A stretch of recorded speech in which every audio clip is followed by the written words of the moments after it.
Es para mí un honor participar en los programas de educación médica continuada que tiene diseñado el Ministerio para estar enviando de una manera continua información a todos los equipos de salud y que contemos con todas las herramientas necesarias para darle una atención de óptima calidad a todo aquel paciente que demande y que llegue a nuestros servicios. En esta ocasión se ha considerado conveniente abordar el tema de leptospirosis.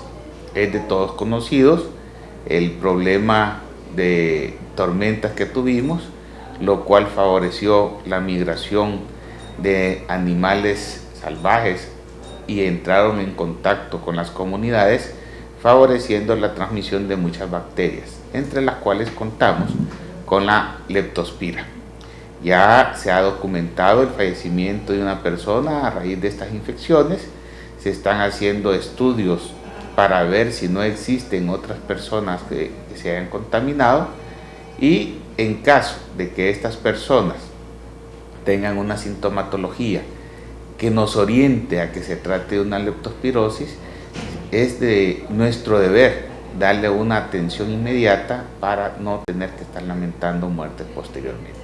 Es de esta manera como hemos seleccionado un material para que sea planteado a ustedes, y después ustedes pueden perfectamente en círculos de estudio discutirlo para ir sacando sus propias conclusiones.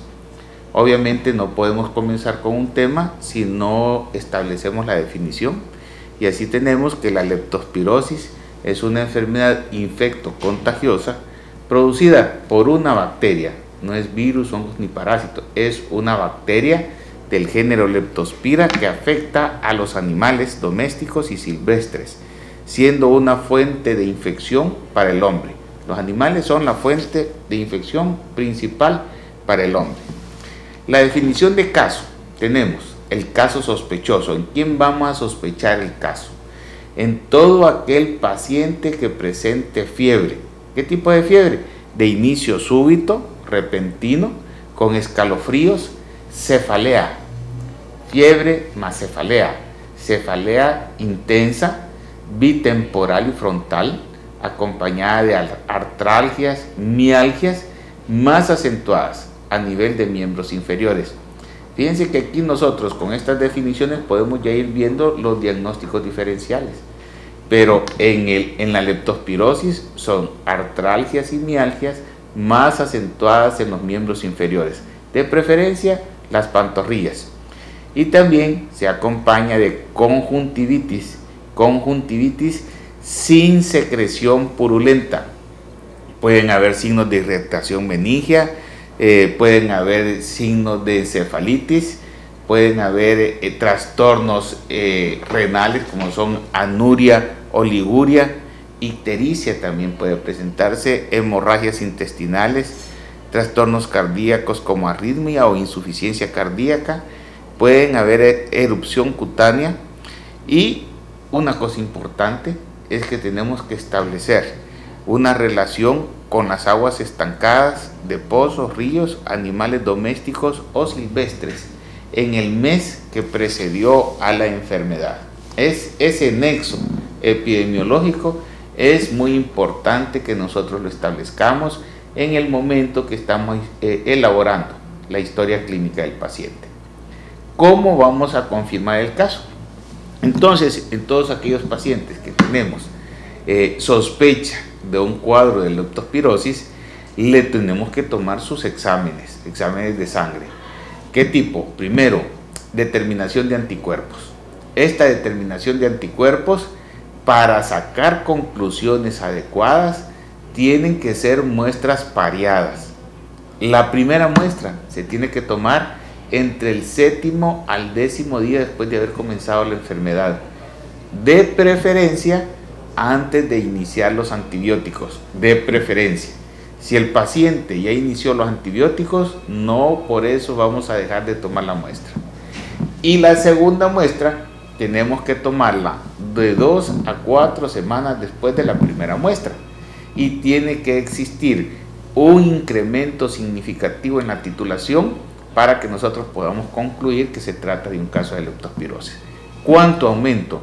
Por lo menos 4 veces en la titulación. Muy importante. ¿De qué otra manera podemos confirmar el caso? Bueno, que identifiquemos directamente a la bacteria a través de la reacción en cadena de la polimerasa, conocido como todos lo conocemos como el PCR. Acordémonos que lo que vamos a identificar a través del PCR es el material genético de la bacteria. Por lo tanto, ahí tenemos el diagnóstico en nuestras manos cuando nosotros realizamos esta prueba. Entonces, mencionábamos que el agente etiológico es una bacteria que pertenece al orden de los espiroquetales, que la especie es la especie Leptospira interrogans, y que se subdivide en diferentes serovariedades. Se han reconocido una gran cantidad de serovariedades, más de 200, las cuales se pueden agrupar en 25 serogrupos. Las serovariedades que más frecuentemente se han encontrado en El Salvador son Pomona, icterohemorrágica, que está muy relacionada con las ratas, Australis, Adomadis y Canícula. Esas son las serovariedades que más frecuentemente se encuentran aquí en el país. En cuanto a los factores de riesgo, mencionamos que tenía que existir ese binomio del humano, de la persona, relacionado con animales portadores de esta bacteria. Pero, ¿cómo lo van a transmitir los animales? Principalmente a través de la orina. Entonces, cuando estos materiales corporales de los animales, la orina, entran en contacto con la piel de la persona, principalmente en áreas escoriadas, o la ingesta de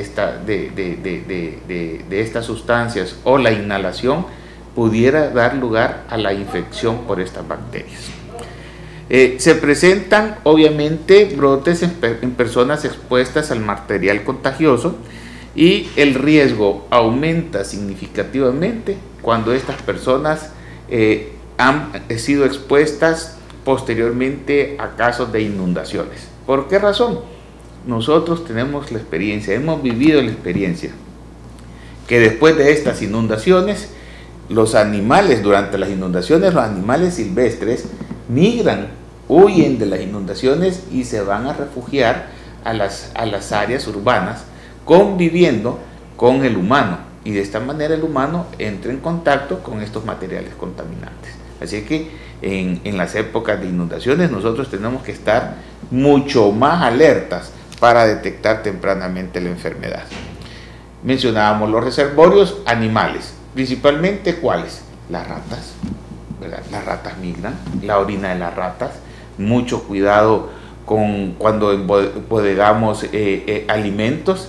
Acordémonos de los silos que muchas veces albergan maíz, eso les encanta a las ratas, ahí viven muchas ratas, el ganado, los cerdos, mucho cuidado con el contacto con materiales contaminantes de estos animales. Estos animales que he mencionado, incluyendo a los perros, son los que en nuestro medio nos van a causar más problemas. En otros países se mencionan los mapaches, los zorros, las mofetas, pero aquí en el país nosotros no tenemos esos animales, y por lo tanto nos debemos de concentrar en aquellos animalitos con los cuales más convivimos: los perros, las ratas, el ganado. Mencionamos el mecanismo de transmisión a través de la piel, a través de vía digestiva, a través de vía respiratoria. El periodo de incubación en promedio es de 10 días, pero puede variar de 2 a 30 días. ¿Verdad? Entonces concentrémonos en 10 días, pero con su margen, ¿verdad? Puede ser tan rápido de 2 días o tan alto como de 30 días. Todo esto obviamente va a depender de 2 factores importantes, como en cualquier enfermedad: el tamaño del inóculo. A mayor inóculo, mayor riesgo de infección, mayor carga de infección, más rápidamente se puede desarrollar la enfermedad. Tamaño del inóculo y la susceptibilidad del huésped. Entonces, un huésped susceptible, inmunodeficiente, obviamente va a presentar más rápido la sintomatología. Las manifestaciones clínicas las hemos mencionado cuando hicimos la definición de caso, pero podemos repetirlas. para que queden bien claras, ¿verdad? Entonces, los signos y síntomas cardinales son fiebre de inicio brusco, más cefalea intensa, conjuntivitis. Mucho cuidado con eso, ¿verdad? Nosotros cuando nos llega un paciente febril, pensamos primero en dengue. Muy bien, perfecto. Pero no dejemos pasar otras enfermedades, ¿verdad? Estemos alerta con el dengue, pero leptospirosis en estos momentos también es prioritario.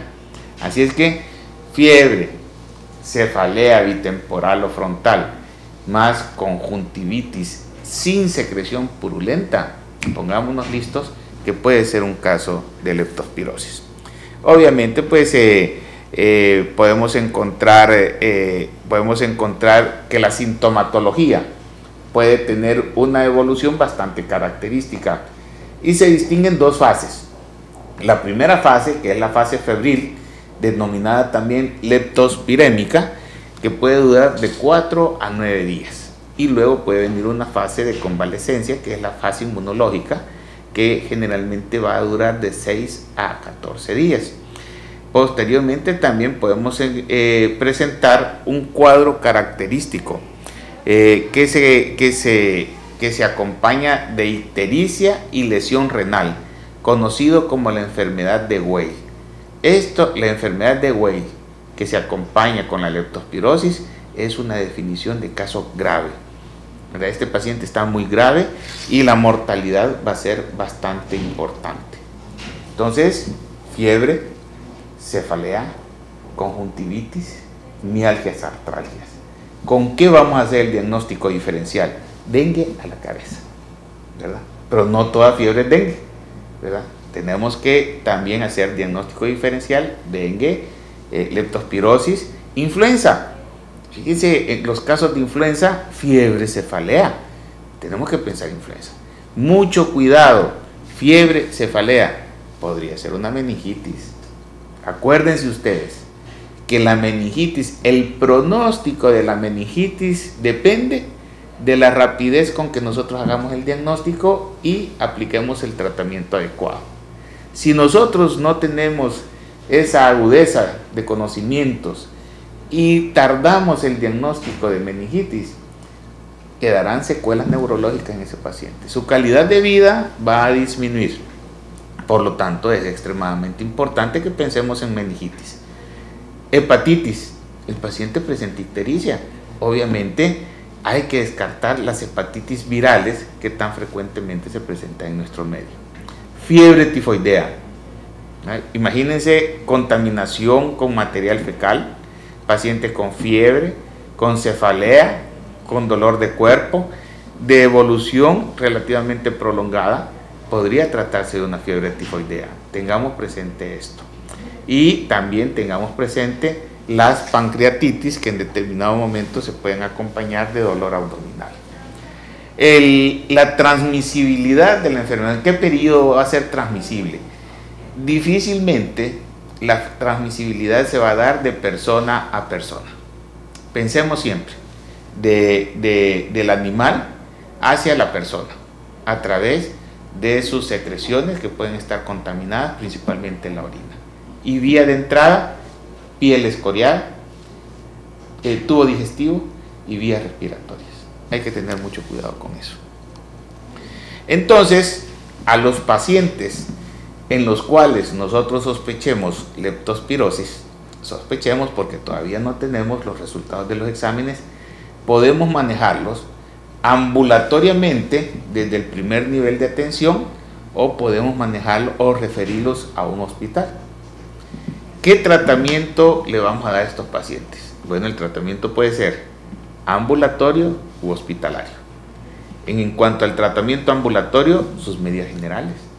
El paciente llega con fiebre, acordémonos, el proceso febril puede deshidratar al paciente.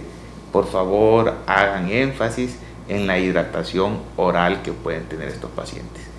Hay que explicarle bien a los familiares que lo van a estar asistiendo para que le estén proporcionando los líquidos adecuados y evitar un cuadro de deshidratación.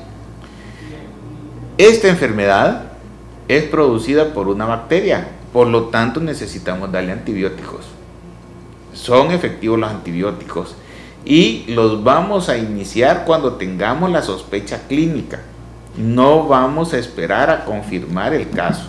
Con la fuerte sospecha clínica, nosotros vamos a iniciar antibiótico-terapia.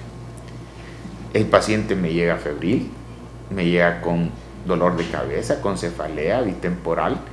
El paciente me llega con dolor de cuerpo. Es necesario que le demos un analgésico para mejorar su estado general. ¿Qué tipo de analgésico? Acetaminofén. Acetaminofén, todos sabemos que es un medicamento bastante seguro, que no presenta muchos efectos secundarios, por lo tanto es suficiente darle el acetaminofén. Luego viene la toma de exámenes, ¿verdad? Tenemos que tomarle un hemograma. El hemograma es muy importante para hacer el diagnóstico diferencial, principalmente el leucograma. ¿Cómo va a ser el leucograma de los pacientes con leptospirosis? Bueno, va a haber leucocitosis con neutrofilia. ¿Cómo es el leucograma de los pacientes con dengue? Hay leucopenia con linfocitosis. ¿Cómo es el leucograma de los pacientes con fiebre tifoidea? Leucopenia con neutrofilia. Entonces el hemograma nos da mucha importancia, mucha información que nos ayuda a llegar a un diagnóstico presuntivo. No se nos olvide el hemograma. Alguien de ustedes va a decir, bueno, pero en mi unidad no existe laboratorio. Pero acuérdense que ustedes tienen que tomar la muestra para confirmar el caso. Entonces no es posible que a un paciente les ofrezcamos exámenes especializados, como es la titulación de anticuerpos, como es el PCR, y no le podamos ofrecer un hemograma. Entonces necesitamos